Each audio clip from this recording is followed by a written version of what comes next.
Bonjour à toutes et à tous, il est 8 heures, bienvenue au Crypto Café, là où la Fueco, la macro et les cryptos se croisent chaque matin. C'est rouge, ce jeudi 19, c'est rouge. Powell qui nous a dit que ça a parlé de hausse des taux en réunion. What? C'était pas prévu. C'était pas prévu cette affaire. Ouh, il y a beaucoup de choses à dire, il y a beaucoup à débriefer. Allez, c'est parti, on attaque.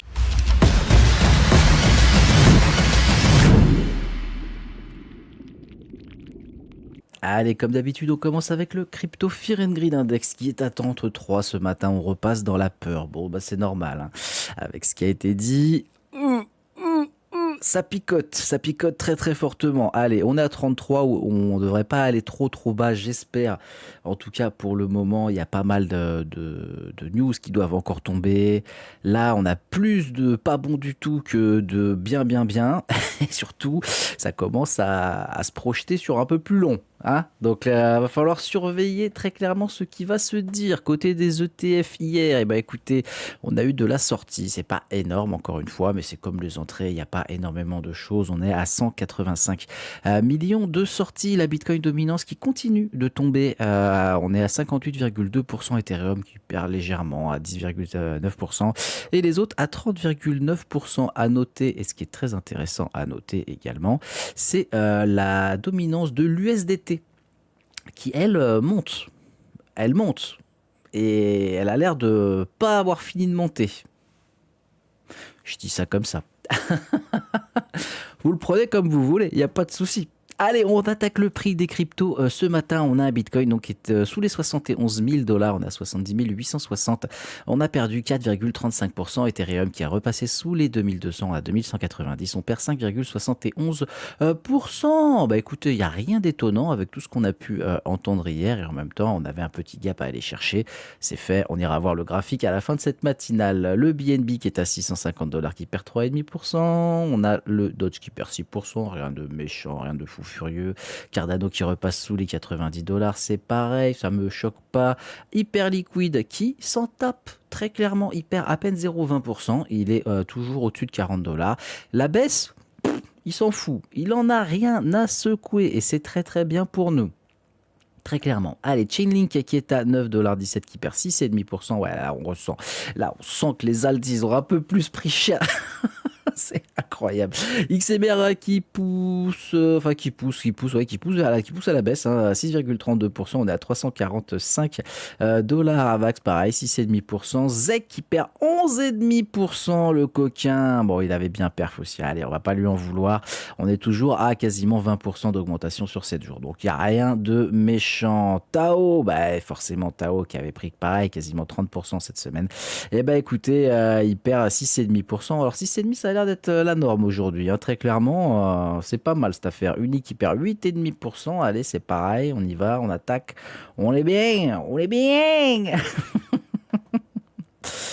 Qu'est-ce qu'on a d'autre? Le NIR qui perd 5,60. C'est pas fifou, c'est pas fifou. Bon, ce qu'il faut regarder, c'est sur l'ensemble de la semaine.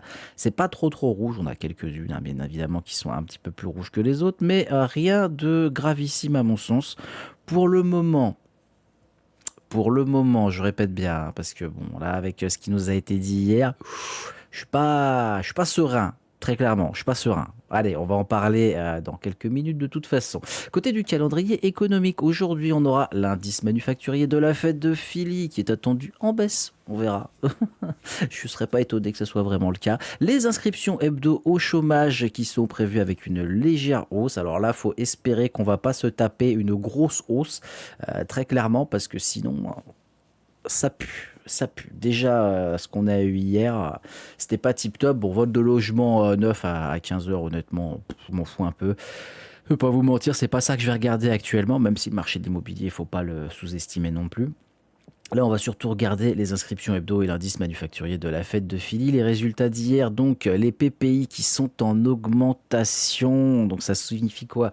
Ça signifie que les prix de production ont augmenté tout simplement. Et si les prix de production augmentent, alors oui, ça, vous allez me dire c'est dû aux matériaux, etc. Mais il n'y a pas que ça dedans. Ce qu'il faut comprendre, c'est que si les prix augmentent, les entreprises ont payé plus cher, d'accord? Donc forcément, les prix de consommation vont augmenter, hein. À un moment donné, les prix sont répercutés. Donc là, ça va entraîner encore un peu d'inflation à mon sens. Et je sens que ça pue pour les US, très clairement. Les stocks de pétrole brut, bon, bah, hasard, encore une augmentation des stocks de pétrole. Alors, est-ce que c'est parce que les prix ont augmenté là-bas aussi? Oui, les prix ont augmenté là-bas aussi, je vous le dis. Mais ou est-ce que c'est encore les US qui font de la réserve? On n'est pas non plus sur une augmentation monstrueuse, mais quand même. C'était pas du tout ce qu'avaient prévu les opérateurs et ça fait chier. Voilà, je vous le dis. Et ensuite, bon, décision de la Fed sur les taux d'intérêt. Grosse surprise, énorme surprise, 3,75%, ça ne bouge pas. Voilà, comme d'habitude. J'étais obligé. Comme d'habitude, donc écoutez, c'était le plan, c'est magnifique. Bon, pour tous ceux qui ont commencé à me parler d'avril hier soir en MP, rêvez pas, c'est pareil. Hein, moi, je vais pas vous dire que j'ai aucun espoir, parce qu'il y a toujours un petit pourcentage, il y a toujours quelque chose qui fait que ça peut bouger. Mais là, avec le discours qu'on a eu hier de Jérôme Powell, clairement, je vous le dis, c'est la sauce. Voilà, c'est la sauce. On a des taux qui restent à changer et un discours qui a été très écouté, bien évidemment. Il n'y a pas, je vais préciser avec les mots de Powell, il n'y aura pas de baisse de taux à court terme. Quand la Fed dit court terme, pensez 3-4 mois. Voilà. C'est dit, c'est fait. Donc, bah écoutez, le scénario, pas de baisse des taux avant juin, je pense qu'on est dedans largement. Pas de baisse des taux en juillet. Allez, on va dire que dans ma tête, je suis à peut-être 30% de possibilités sur juillet. Septembre, on va dire 45-50%. Et puis sinon, ça sera cette fin d'année. Hein. Voilà, on se revoit en octobre, les gars. Ça correspondrait avec un cycle d'1 an pour Bitcoin. Hein. Je dis ça comme ça. Je viens de tilter aussi même en même temps. Donc à voir. Le point qui est très très très important pour moi, pour la Fed, c'est cette possibilité d'une hausse des taux. On en rigolait un peu hier. Moi je disais rigolez pas trop avec ça. C'est pas pour rien. La possibilité d'une hausse des taux a été évoquée pendant la réunion de la Fed. Alors certes, ce n'est pas du tout un scénario principal. D'accord ? Certes, ça ne l'est pas du tout. Mais le fait que ce soit évoqué et qu'en plus ils le disent en discours, ça peut aussi être une façon de préparer les gens. Si jamais ça se passe mal, dans les prochains mois, que la guerre continue, que ça s'étend ou quoi, on peut se préparer à une hausse des taux. Et alors là, mamma mia. Voilà, j'espère que vous avez gardé des thunes de côté parce qu'on va avoir des super prix sur Bitcoin. Mouah, comme ça, voilà. Donc il va falloir regarder dans les prochaines semaines ce que ça va donner pour les PPI, les CPI, les PCE Core qui ont encore été évoqués à plusieurs reprises. D'ailleurs, ces fameuses PCE Core qui sont beaucoup trop hautes par rapport aux 2% attendus par la Fed. On est à 3, voire 3,1%. Et ça a même parlé d'être à 3,4%. Donc, bon, écoutez, il va falloir faire très, très attention. Bien évidemment, Powell surveille également les prix du pétrole. Et il se rend compte que c'est un peu la crise. C'est un petit peu la crise. Bon, il a refusé d'utiliser le terme stagflation. Voilà, parce que pour lui, c'est un terme qui date de la crise de fin 70. Donc, forcément, il y a plus de 50 ans. Encore une fois, moi, c'est un terme que j'ai déjà utilisé plusieurs fois dans plusieurs vidéos. S'il veut pas l'utiliser, c'est son problème, hein. Mais même si c'était il y a plus de 50 ans, très clairement, pour moi, on est dans exactement le même type de scénario. Bien évidemment, les chiffres ne sont pas les mêmes. Bien évidemment, ce n'est pas le même contexte, blablabli, blablabla. Vous connaissez le principe. Les scénarios se ressemblent. Ils ne sont pas identiques, mais ils se ressemblent. Et c'est pour ça que j'ai utilisé ce terme. Tout simplement. Allez, on va continuer. J'ai une petite main quand même parce qu'on va pas parler de la Fed toute la journée. Faut pas déconner. On va faire un petit tour du côté des news crypto, ladies and gentlemen. Allez, alors qu'est-ce qu'on a ce matin? Écoutez, on a le sénateur Lummis qui a annoncé de très bonnes nouvelles concernant la Clarity Act. Enfin, une bonne nouvelle, ils vont me dire ce matin dans la matinale. Quand même, il faut pas déconner. Un petit peu de bonnes nouvelles. Donc, il annonce une très très bonne nouvelle sur la Clarity Act. Ça fait plaisir. La loi, la fameuse loi qui va nous aider, toutes les crypto-monnaies vont up quand cette loi va passer, ça va être incroyable. Rêvez pas trop. Ça va se faire. Alors donc, elle a déclaré que cette législation sera finalisée d'ici la fin d'année. Finalement, c'est plus si pressé que ça. Hier, je vous disais, on a un sénateur, gouverneur qui nous dit qu'il faut que ce soit dans les 6 semaines. Et là, on a un sénateur qui nous dit non, non, fin d'année. J'adore. Moi, j'adore. Donc, la commission bancaire du Sénat va examiner le projet de loi dans la seconde quinzaine d'avril, après les vacances de Pâques. D'accord? Donc, forcément, donc là, ça nous amène à dans un mois. Ok? Donc, c'est un examen. C'est un examen. Et ensuite, on verra pour que ça aille plus tard. Mais en tout cas, là, vu comment c'est parti, bah, très clairement, ça se fera très certainement fin d'année. Et bon, bah, vous savez ce qui va se passer, hein, très clairement. Avril, après on a, bon, mai, vous connaissez tous le proverbe en finance, sell in May and go away. Si vous ne le saviez pas, bah, je vous laisse aller faire votre petite recherche. Je pense que vous allez vous marrer un petit peu. Tout simplement. Allez, on va regarder un petit truc ce matin aussi qui est pas mal, qui est les Max Payne Price sur les options. Alors pourquoi je vous parle du Max Payne Price ce matin? Bah, vous savez que de temps en temps j'aime bien aller faire un petit tour dessus. Bon, sur Bitcoin pour le 20 mars, attention, je ne parle pas encore de fin mars, je parle du 20 mars. C'est pas énorme, il n'y a que 1,66 milliard, mais n'oubliez pas que demain, vendredi 20 mars, c'est la journée des 4 sorcières. Donc c'est une échéance trimestrielle pour tout ce qui est option.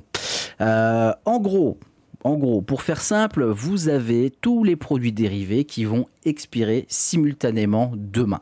D'accord? Donc tout ce qui va être option sur indice boursier, l'option sur action, les contrats à terme sur des indices et les contrats à terme futurs aussi sur les actions. D'accord? Généralement, c'est des journées qui sont très volatiles. Quand je dis très volatile, c'est très volatile. Donc faites attention demain sur que ce soit n'importe quel marché, ça va bouger.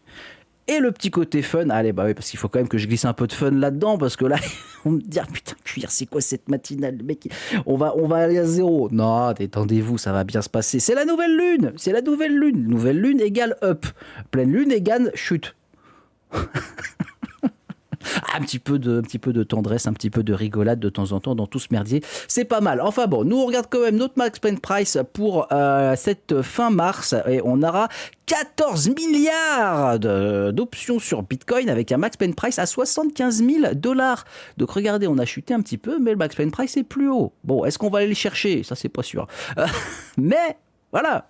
Je vous donne un petit peu de bonheur, un petit peu d'espoir de verre. Ça fait du bien. ETH c'est pareil. Pour le vin, écoutez, il n'y a que dalle. Il y a 368 millions à 2150 $. C'est de la merde. Par contre, il y a 2,50 milliards quasiment à 2400. Bon, là où on était il y a quelques jours.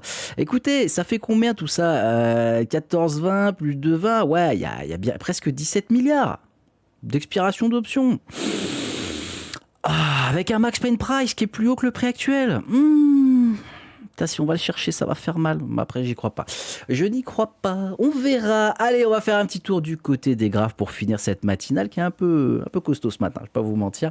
Il y a plein de choses. Hier, j'étais pas choqué, mais j'attendais vraiment le discours de Powell avec beaucoup d'appréhension. Et ben, j'étais très content d'avoir beaucoup d'appréhension parce que tout ce qui a été dit,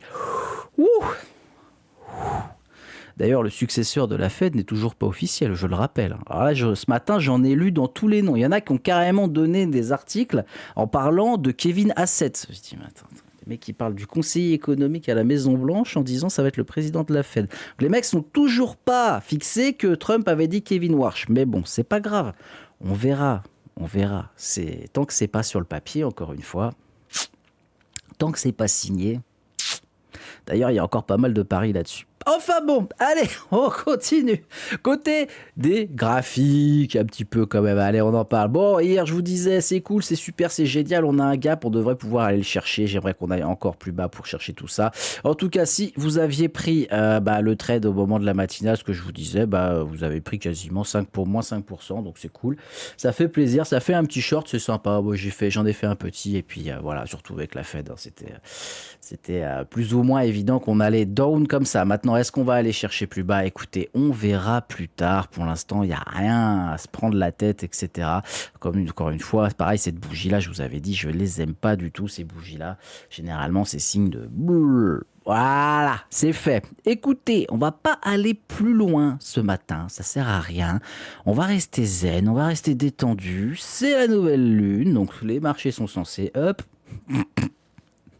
Avec tout ce qui a été dit hier et tout ce qui est attendu encore cette fin de semaine, je ne pense pas que ça arrivera. Maintenant, c'est mon avis perso, on verra ce que ça dira. Ladies and gentlemen, je vous souhaite à toutes et à tous un excellent jeudi. On profite bien, on reste patient, zen. Et surtout, je pense qu'on peut accrocher la ceinture pour cette fin mars et ce début avril. Je vous fais une bise.